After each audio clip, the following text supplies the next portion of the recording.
It was just a 1904 wedding photo, until you zoom in on the bride's hand. The photograph arrived at the Boston Historical Society on a humid afternoon in September 2023, tucked inside a worn leather album that smelled of age and forgotten memories. Marcus Reynolds, a 34-year-old archivist specializing in early 20th century African-American history, carefully lifted the image from its protective sleeve. It showed a wedding scene from 1904, a young black couple standing before a simple altar, surrounded by family and friends dressed in their Sunday best. The bride wore a modest white dress with lace sleeves, her expression serene and hopeful. The groom stood tall beside her, pride evident in his posture. Marcus had seen hundreds of photographs like this.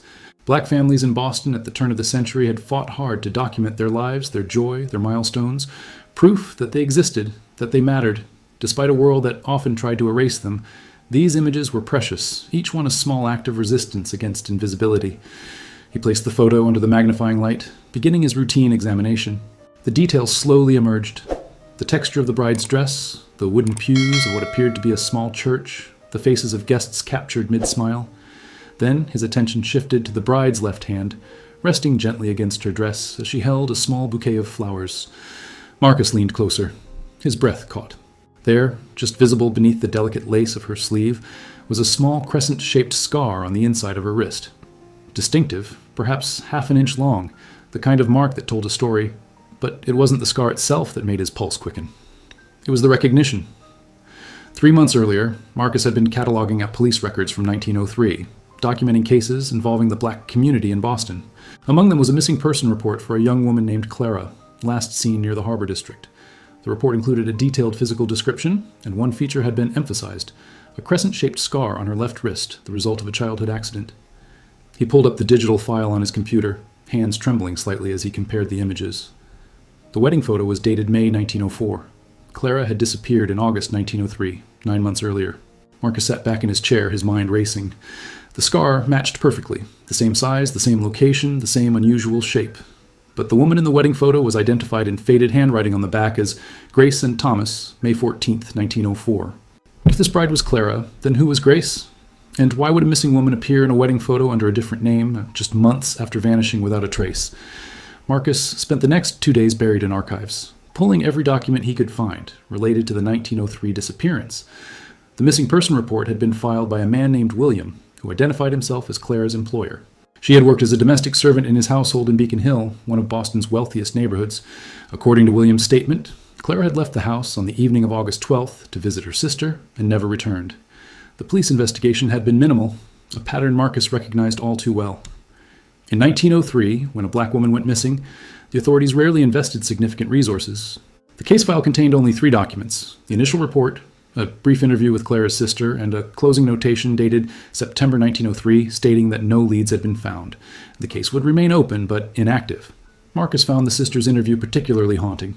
Her name was Ruth, and she lived in the South End, Boston's largest black neighborhood at the time. Ruth had told police that Clara never arrived that evening. She described her sister as quiet, hardworking, and cautious, someone who wouldn't simply run away without word. Ruth had seemed desperate in her testimony, insisting something terrible must have happened. But there was something else in Ruth's statement that caught Marcus's attention. When asked if Clara had any problems or concerns, Ruth had hesitated before saying no. The police officer had noted her pause in the margin. Witness appeared reluctant to elaborate. Marcus pulled property records next, searching for William's address. The house on Beacon Hill had been substantial, a 4-story brownstone that still stood today, now converted into luxury condominiums. William himself had been a merchant, well connected in Boston's business circles. His household had employed several servants, all of them black, all of them living in cramped quarters on the top floor. Then Marcus found something that made him sit up straight, a newspaper article from August 1903, just days before Clara's disappearance. The society pages mentioned William hosting a dinner party, and among the guests was a judge known for his harsh rulings against black defendants. Another guest was a police captain who had publicly opposed allowing black families to move into certain neighborhoods. Marcus cross-referenced dates and locations, building a timeline. Clara had disappeared on a Tuesday evening. The dinner party had been the previous Saturday, 4 days between the two events. He turned back to the wedding photograph, studying every detail with fresh eyes. The church appeared modest, likely one of the black churches in the South End or Roxbury. The guests numbered about 20, their faces showing genuine happiness. The groom, Thomas, looked to be in his late 20s, sturdy and kind-faced. And the bride, Grace, or possibly Clara, stood beside him with a smile that didn't quite reach her eyes. Marcus noticed something else. While most of the guests looked directly at the camera, the bride's gaze seemed slightly off-center, as if she were watching the door. Marcus knew he needed more information about the wedding itself. He reached out to Dr. Evelyn Hart, a colleague at Boston University who specialized in African American genealogy and church records. If anyone could help him identify the church in the photograph and trace the couple, it would be her. They met at a small cafe near campus, the autumn rain pattering against the windows. Evelyn, a woman in her 60s with silver hair and sharp, intelligent eyes, studied the photograph through her reading glasses. "That's Bethlehem E," she said immediately, pointing to a distinctive detail in the background, a wooden cross with a particular carved pattern. African Methodist Episcopal Church in the South End. It was one of the central institutions for black families in Boston at that time. The building was torn down in the 1950s, but the congregation still exists, merged with another church in Roxbury. Marcus felt a surge of hope. Would they have marriage records from 1904? They should. Black churches were meticulous about documentation. It was one way to prove legitimacy in a system that often denied our humanity. Evelyn's expression grew more serious as Marcus explained his theory about Clara and Grace being the same person. "You think she was running from something?" "I think she was running from someone," Marcus corrected. "The question is, what happened that made her disappear, and how she ended up married under a different name 9 months later." Evelyn made a phone call to the current church leadership, and within an hour they had an appointment to view the historical records. The church's basement archive was a treasure trove of ledgers, photographs, and documents carefully preserved by generations of congregation members who understood the importance of remembering. The marriage record was there, clear and official. Grace Porter married Thomas Wright on May 14, 1904. The ceremony had been performed by Reverend Samuel Johnson. 2 witnesses had signed, a woman named Dorothy and a man named James, both with addresses in the South End. But it was the bride's signature that stopped Marcus cold. The handwriting was shaky, unpracticed, not the smooth script typical of someone who signed their name regularly, and there was a small ink blot where she'd paused before writing Grace, as if she'd hesitated, almost writing something else. "This doesn't look like someone comfortable with that name," Evelyn observed quietly. Marcus photographed everything, then asked, "Is there any way to find living descendants? Someone who might have family stories about Grace and Thomas?" Evelyn smiled.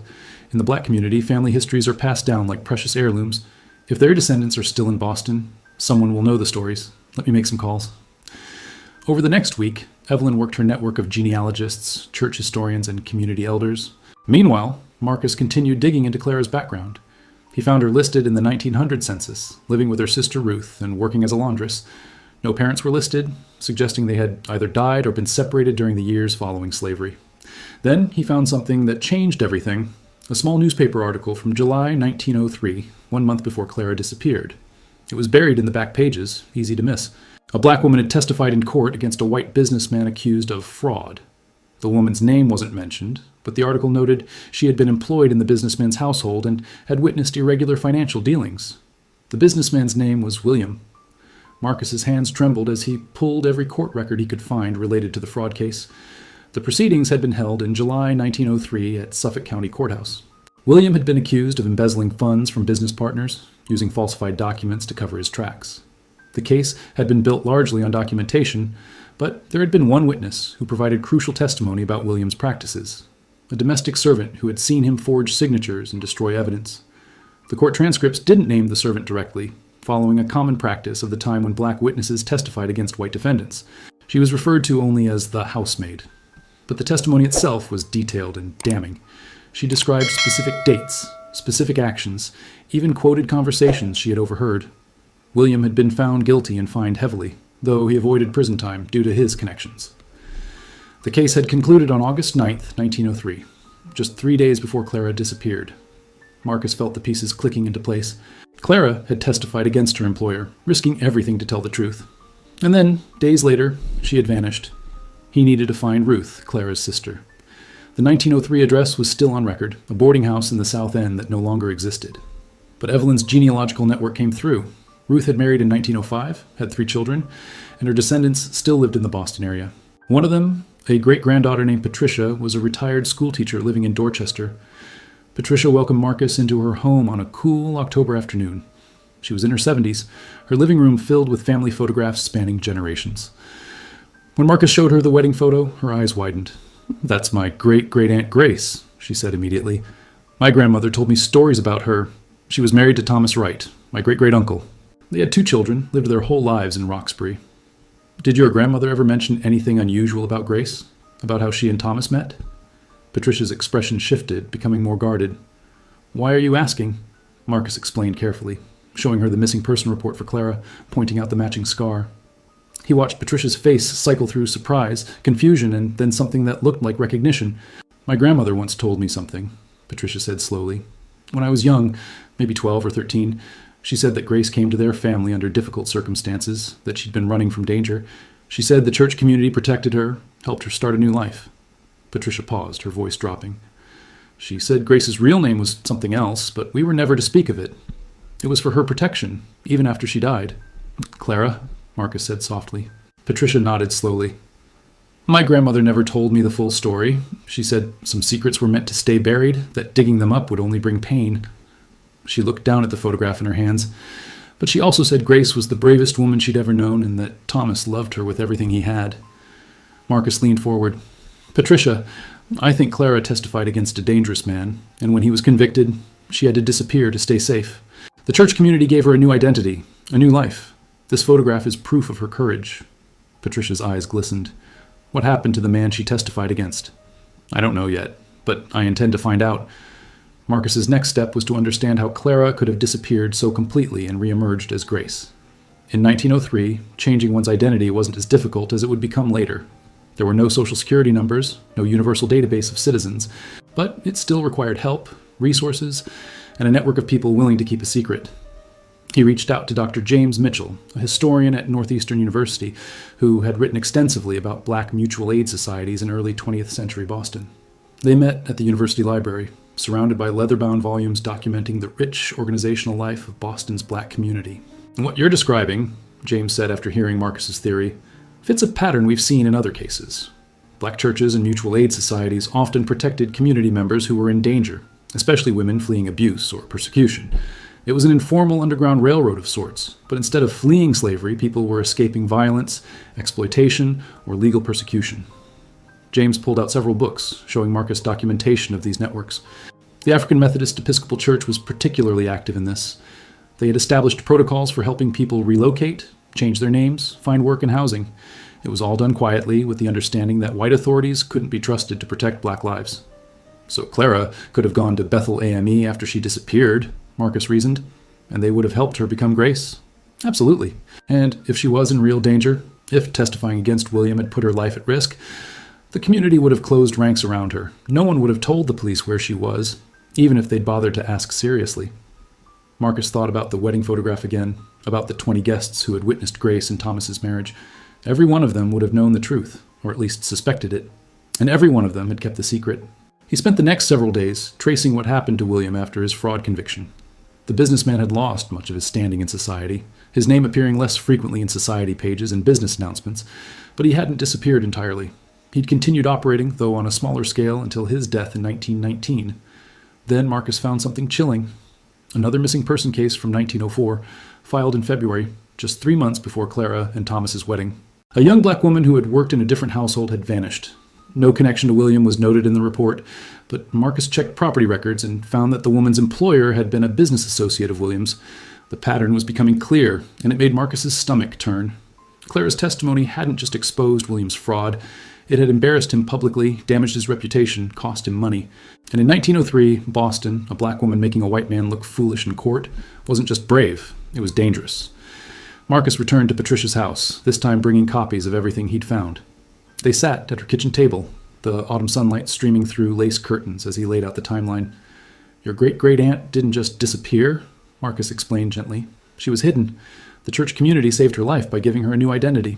And Thomas, he pointed to the groom in the photograph, married her knowing the truth, choosing to protect her. Patricia wiped her eyes. Do you think William was looking for her? I think he would have if he'd known where to look. But the community made sure he couldn't find her. Marcus knew he needed to understand Thomas Wright, the man who had married Clara Grace and kept her secret for the rest of their lives together. Through Patricia and church records, he began piecing together Thomas's background.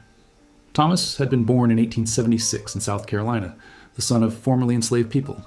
He'd migrated to Boston in 1898, part of the Great Migration that saw thousands of black Southerners seeking better opportunities in northern cities.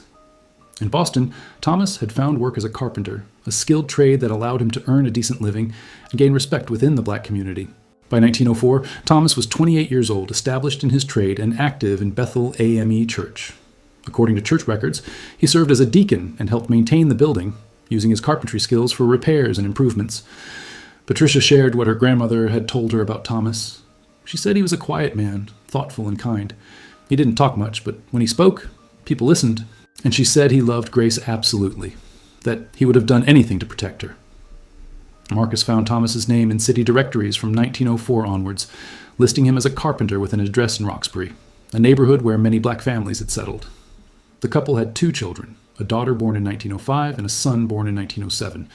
Both children had grown up in Boston, married, had families of their own. But how had Thomas and Clara met? Marcus searched through church records and found a clue.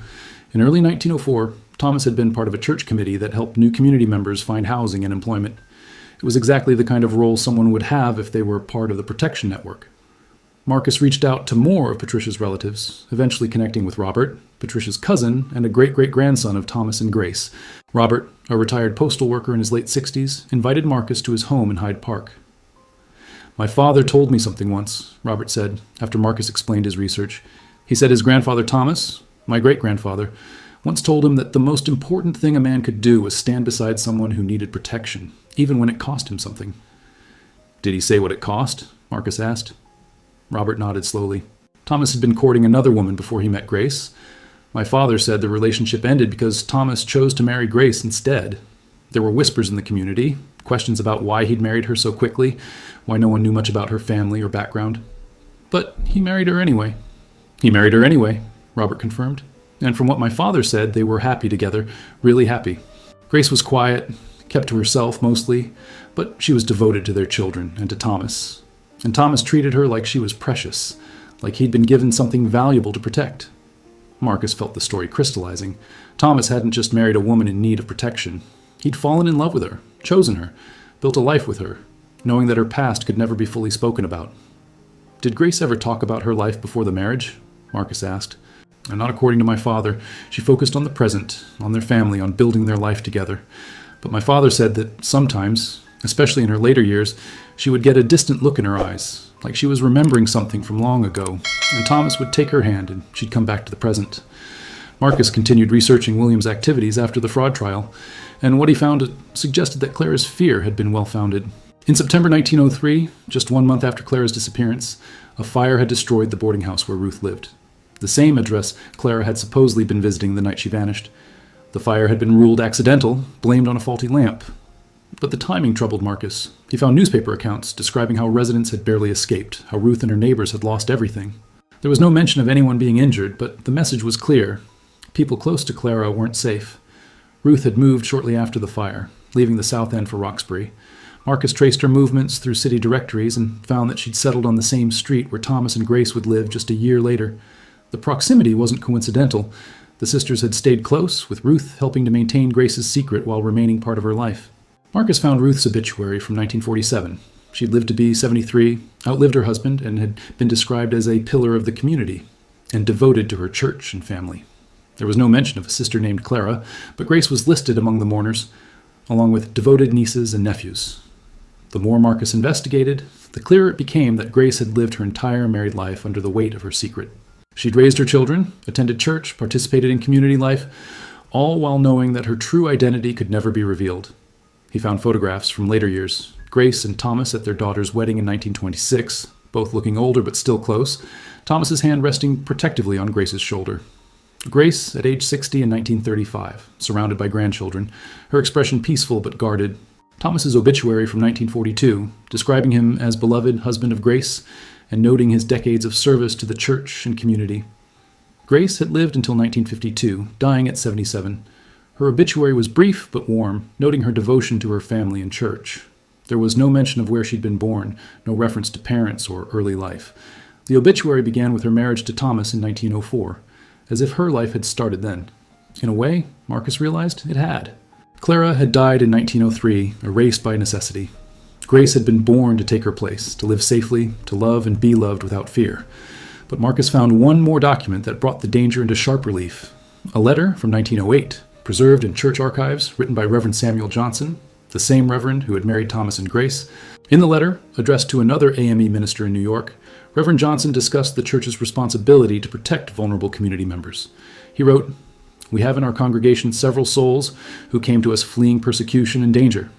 They have built new lives here, taken new names, and found safety in our fellowship. But we must remain vigilant. There are those who would harm our people if given the chance, and our sacred duty is to ensure that chance never comes." The letter was dated August 1908, 5 years after Clara's disappearance, 4 years after her marriage to Thomas. The community had been protecting her for years, and they'd remained watchful, understanding that the danger might never fully pass. Marcus had been working on the case for nearly 2 months when he received an unexpected email. It was from a woman named Helen, who identified herself as William's great-great-granddaughter. She'd heard through genealogical circles that someone was researching her ancestor's fraud conviction and wanted to speak with him. They met at a neutral location, a library reading room in Cambridge. Helen was in her early 50s, a lawyer, and she carried herself with cautious professionalism. She'd brought a leather folder containing family documents. "I want to be clear about something," Helen said as they sat down. "My great-great-grandfather was not a good man. My family has known this for generations. The fraud conviction was only the beginning. There were other allegations, other problems that the family tried to cover up or ignore." Marcus listened carefully as Helen opened her folder. Inside were letters, newspaper clippings, and handwritten notes spanning decades. "After the conviction, William became obsessed with the woman who testified against him," Helen explained, her voice tight. "Family letters mention it. He felt she'd humiliated him, destroyed his reputation. He spent months trying to find her, but she'd vanished completely." "Did he ever find her?" Marcus asked, though he was almost certain he knew the answer. "No, and it drove him nearly mad. He became paranoid, convinced that the black community was hiding her deliberately, mocking him." Helen pulled out a letter dated 1904. "This is from William's brother, trying to convince him to let it go, to move on. But William wouldn't. He hired private investigators, threatened people, tried everything he could think of." Marcus felt cold. "He was looking for Clara." Helen looked up sharply. "You know her name?" "Clara testified in the fraud case. She disappeared 3 days after the verdict. I believe your great-great-grandfather was trying to find her to punish her." Helen's expression hardened. "That would be consistent with everything else I know about him." She pulled out another document. "This is from 1905, a police report. William was arrested for threatening a black minister who refused to answer questions about members of his congregation. The charges were dropped. William still had enough influence for that. But it's clear what he was doing." "He was trying to find information about Clara," Marcus said. "The minister's name was Samuel Johnson," Helen confirmed, "the same reverend who had married Thomas and Grace." Marcus's chest tightened. The community hadn't just been protecting Clara abstractly. They'd been actively defending her against a specific, persistent threat. Helen continued, "William died in 1919, still bitter, still searching. Family stories say he never recovered from what he called the humiliation of that trial. He blamed one woman for all his failures, when really he'd done it all to himself." "I need to tell you something," Marcus said. He explained about the wedding photograph, about Grace, about the scar that connected her to Clara. He watched Helen's expression shift from surprise to understanding to something like relief. "She got away," Helen whispered. "She survived him. She did more than survive. She built a life, had a family, lived to be 77 years old." Helen closed her folder, her hands trembling slightly. "I'm glad. My family has carried shame about William for 4 generations. Knowing that the woman he tried to hurt actually escaped, actually found happiness, it doesn't undo what he did, but it's something." With Helen's information, Marcus could finally piece together the complete timeline. Clara had worked in William's household for at least 3 years before the fraud case, quietly observing his illegal activities. When investigators had needed a witness, Clara had stepped forward, knowing the risk, but choosing truth over safety. Her testimony in July 1903 had been devastating to William's defense. She'd described specific conversations, produced documents she'd quietly preserved, demonstrated William's pattern of deception. The verdict had come on August 9th, guilty on multiple counts. 3 days later, on August 12th, Clara had left the Beacon Hill house, supposedly to visit Ruth, but Marcus now believed she'd gone directly to Bethel AME Church, where Reverend Johnson and the Protection Network had been waiting. The fire at Ruth's boarding house in September had been William's retaliation, a message that he was looking for Clara and would hurt anyone close to her. For 8 months, Clara had remained hidden, sheltered by different families within the church community, never staying anywhere long enough to be traced. The community had given her a new name, Grace Porter, and created a plausible background story. She'd been introduced to Thomas, probably through Reverend Johnson, as a woman who needed protection and a fresh start. The marriage in May 1904 had been both practical and genuine. It had given Clara permanent protection. A married woman with a respectable husband was harder to trace and threaten than a single woman living alone. But the wedding photograph and family testimony suggested real affection between Thomas and Grace. He'd known her story, chosen to protect her, and built a life with her that lasted nearly 40 years. Patricia and Robert provided Marcus with additional photographs from the family collection. Grace, at 30, holding her infant daughter, her expression finally relaxed. Grace and Thomas on their 25th anniversary in 1929, surrounded by children and grandchildren. Thomas's hand still protective on her shoulder. Grace in her 70s, a grandmother many times over, smiling at the camera with genuine warmth. "She looks peaceful in these later photos," Marcus observed to Patricia. "My grandmother said Grace became more herself as the years passed," Patricia replied. "Like she finally believed she was safe, that she could breathe without fear. Thomas gave her that. The community gave her that." Hontans, Marcus found one final piece of evidence in church records. A note from 1920, written by Reverend Johnson before his retirement, to his successor. It was a private memorandum about members who had special circumstances requiring continued discretion. "Sister Grace Wright," the note read, "came to us in distress 17 years ago. She has been under our protection since, living as an honored member of our congregation. Her husband, Brother Thomas Wright, has been her steadfast protector. Though the original danger may have passed with the death of the one who sought her, her true identity remains known only to a few. We ask that this confidence be maintained for her peace of mind and dignity." William had died in 1919. Even after his death, the community continued protecting Grace's secret, understanding that dignity and peace were worth preserving. Marcus prepared his findings for presentation to the Boston Historical Society. But first, he met with Patricia, Robert, and several other descendants of Thomas and Grace. They gathered in Patricia's living room, 3 generations of family members, to hear the full story their ancestor had lived. Marcus laid out the evidence chronologically: Clara's work in William's household, her brave testimony, her disappearance, the fire at Ruth's boarding house, the protection network that saved her, the wedding photograph with its telling scar, and the long, peaceful life she'd built as Grace. The room was silent when he finished. Then Robert spoke, his voice thick with emotion. "My great-grandfather was a hero. He protected her when no one else could." "Your entire community were heroes," Marcus corrected gently. "Reverend Johnson, Ruth, the church members who sheltered Clara, the people who kept her secret for decades, they all participated in saving her life." Patricia touched the wedding photograph, her finger tracing Grace's face. "She was brave too, to testify, knowing what it would cost, to build a new life from nothing, to trust Thomas and the community to keep her safe." Over the following weeks, Marcus wrote a detailed article documenting Grace's story for the Historical Society's journal. He worked closely with the family, ensuring they were comfortable with how their ancestor's story was told. They decided together that while Clara's courage deserved recognition, some details would remain private, respecting the dignity she'd fought so hard to maintain. The article was published in January 2024, accompanied by the wedding photograph and several images of Grace's later life.